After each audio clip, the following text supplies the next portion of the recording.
So then the last section of the song, you've got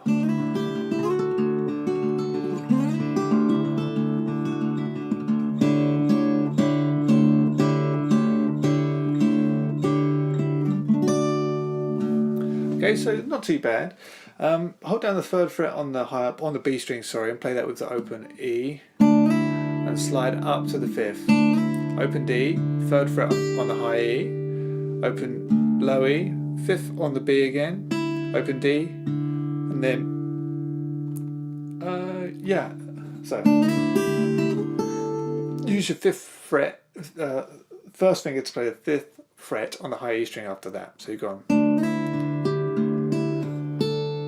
open E, open D, 7 on the B, open E, 5th on the high E, open D, and 7 on the B. So you've gone, yeah.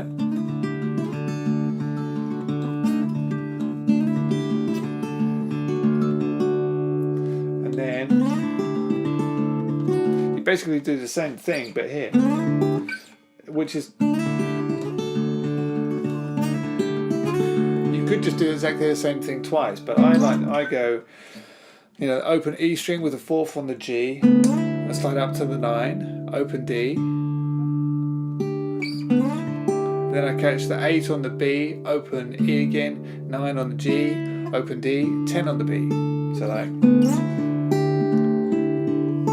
open E, open D, 7 on the B, open E, 9 on the G, open D, 7 on the B.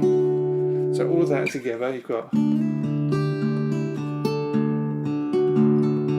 straight into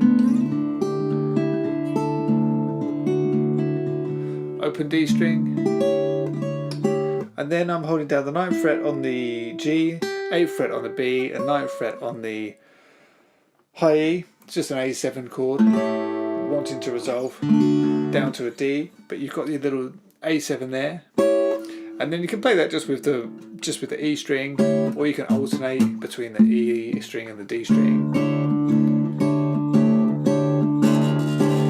So you play that one, and then just to this D chord here. So that's the 10th fret on the high E string, and then the 7th fret on the D, G, and B, and strum that. And so the whole thing all together.